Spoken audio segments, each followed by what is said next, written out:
Assalamualaikum warahmatullahi wabarakatuh. Jumpa lagi dengan saya, Saiful Salam, dan salam berlimpah.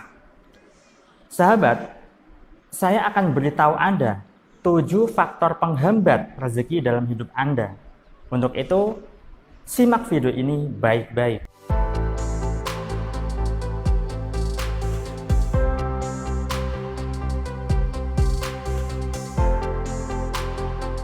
Dan bagi Anda yang baru menemukan channel ini, silakan Anda subscribe agar Anda bisa dapatkan materi-materi terbaru dari saya. Baik, banyak sekali saya menjumpai orang-orang yang belum bisa menciptakan atau menemukan kunci rezeki dalam hidupnya. Sehingga tentunya banyak sekali kondisi finansial ataupun ekonomi yang sulit. Ya, mungkin Anda termasuk di dalamnya. Untuk itu, Anda perlu tonton video ini sampai habis karena saya akan jelaskan 7 faktor penghambat kunci rezeki dalam hidup Anda. Namun, dalam sesi video ini saya akan bahas 4 saja terlebih dahulu agar video ini tidak terlalu panjang. Nah, jadi pada dasarnya rezeki itu sangatlah berlimpah dalam hidup kita. Hanya saja kita tidak menyadari akan hal itu. Kita terlalu sibuk terhadap usaha-usaha yang kita lakukan, usaha nyata yang kita lakukan. Entah itu kita jualan jor-joran, kita melakukan pekerjaan dengan sangat-sangat ambisius dan sebagainya. Sehingga kita lupa bahwa rezeki itu sebenarnya sudah ada di dalam atau di depan kita. Tetapi kita tidak tahu, ya. Nah, itulah kenapa banyak sekali faktor penghambat rezeki dalam hidup yang tidak banyak orang menyadarinya. Faktor pertama adalah bernafsu, ya. Jadi nafsu di sini tentu saja yang saya masukkan adalah terlalu bernafsu, terlalu punya keinginan yang sangat kuat. Oke, baik, boleh, yang namanya keinginan yang sangat kuat boleh, ya. Tetapi pada dasarnya ketika kita punya keinginan yang terlalu kuat, maka kita akan berusaha dengan sekuat tenaga, bahkan kita tidak kenal waktu, ya, sampai-sampai diri kita itu berjuang habis-habisan untuk mencapai target kita. Nah, tetapi faktanya adalah banyak orang yang terlalu bernafsu, terlalu berkeinginan, ya, melakukan hal-hal yang menurutnya adalah baik, menurutnya adalah oke, menurutnya adalah tepat, tetapi pada akhirnya tidak kunjung juga didapatkan, ya. Jadi terlalu bernafsu ini adalah sumber dari segala sumber energi negatif, ya.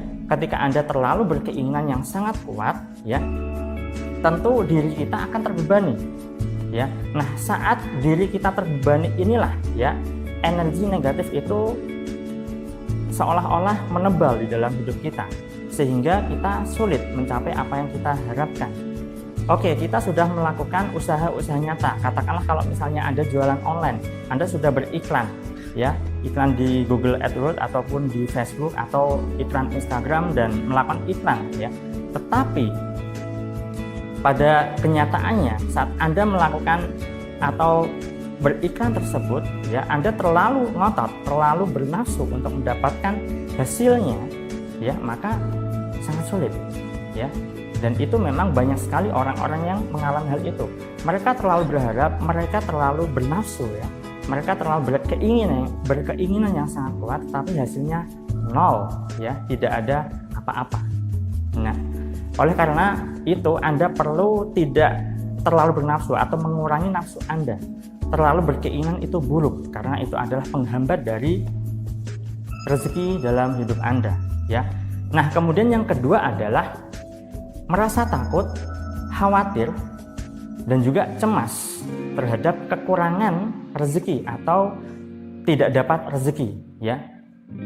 Jadi pada dasarnya banyak orang yang sangat takut, sangat khawatir, sangat cemas terhadap kehidupannya di masa yang akan datang.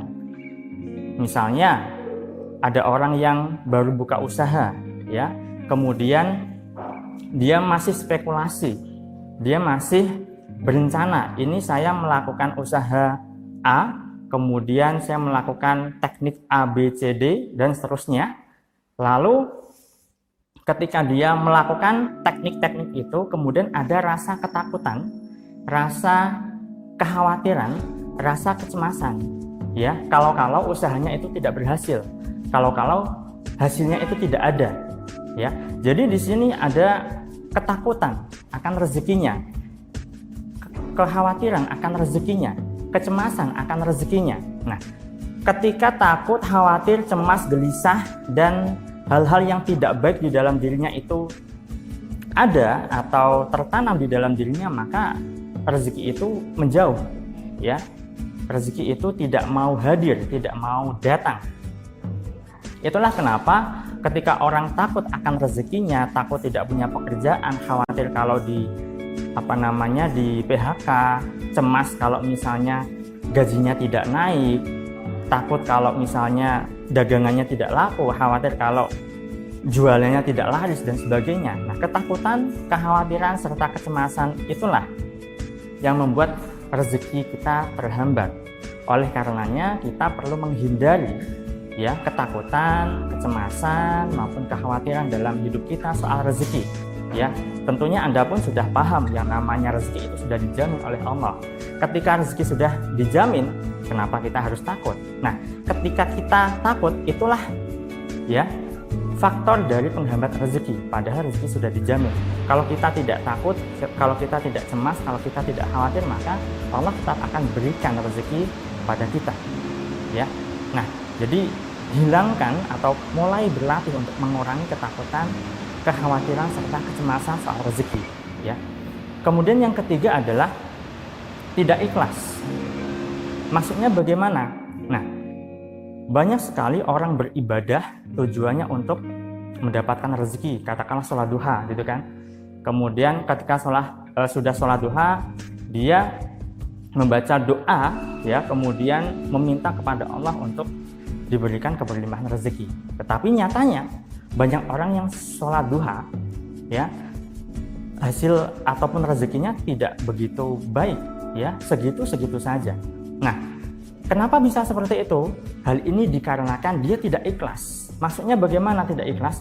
Dia terlalu pamrih, dia berdagang kepada Allah. Kalau saya sholat duha, maka tujuan saya adalah mendapatkan rezeki yang berlimpah. Tujuan saya adalah agar rezeki saya banyak dan sebagainya. Nah, ketika tujuannya hanya itu saja, tidak ada keikhlasan dalam beribadah sholat duha, maka ya susah rezeki itu datang ke dalam hidup kita, ya. Atau ketika Anda sedekah, ya, Anda sedekah, kemudian Anda keluarkan sedekah itu kepada orang tertentu, katakanlah fakir miskin ataupun orang-orang yang tidak berpunya.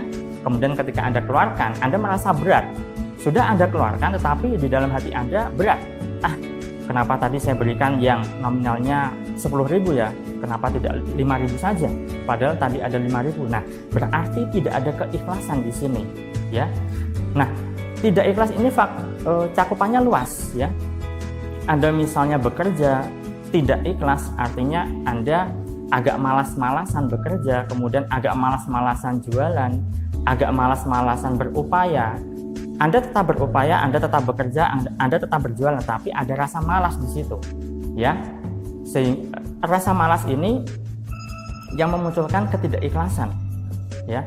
Karena Anda tidak begitu bergairah dalam melakukan usaha itu, ya. Anda tidak ada upaya untuk semangat dalam melakukan pekerjaan itu, ya, sehingga Anda seolah-olah tidak ikhlas, ya. Baru kalau misalnya ada naik gaji, kemudian ada kelipatan gaji dan sebagainya, Anda baru semangat. Nah, di sini juga yang namanya tidak ikhlas di sini ini, ya. Yang namanya ikhlas ini perlu dilatih, ya, sahabat, ya. Tidak serta-merta ketika Anda melakukan sesuatu kemudian tiba-tiba ikhlas, tidak. Tetap perlu dilatih. Yang namanya ikhlas itu juga perlu dilatih, ya. Kemudian faktor yang keempat adalah pikiran kita ruwet, ya. Pikiran kita ruwet. Artinya apa? Saat pikiran kita ruwet, kemudian banyak sekali pikiran-pikiran bergejolak di dalam kepala kita, maka ini yang membuat hati kita tidak tenang. Pikiran ruwet, kemudian tidak bisa berpikir jernih, tidak bisa berpikir dengan baik, maka ini adalah penghambat dari rezeki kita, ya.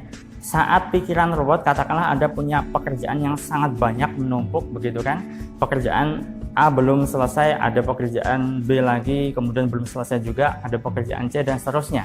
Pikiran Anda sangat-sangat penuh, Anda sangat-sangat penat, ya. Saat pikiran Anda ruwet, kemudian Anda tidak bisa berpikir dengan baik, lalu rasa stres yang Anda dapatkan atau rasa stres yang Anda alami, maka pikiran ruwet ini itu menyebabkan faktor penghambat dari rezeki Anda. Anda punya banyak masalah, kemudian Anda pikirkan, yang Anda pikirkan adalah masalah bukan solusi, masalah dan masalah saja yang Anda pikirkan, maka yang terjadi adalah rezeki Anda sangat-sangat enggan untuk hadir dalam hidup Anda. Rezeki Anda akan menjauh, rezeki Anda tidak bisa datang terhadap diri Anda, ya.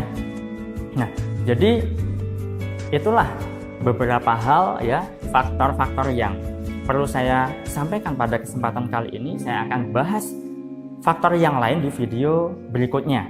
Sekian informasi dari saya dan inilah yang bisa saya bagikan kepada Anda, semoga bermanfaat, ya. Saya Saiful Salam, terima kasih. Assalamualaikum warahmatullahi wabarakatuh. Salam berlimpah.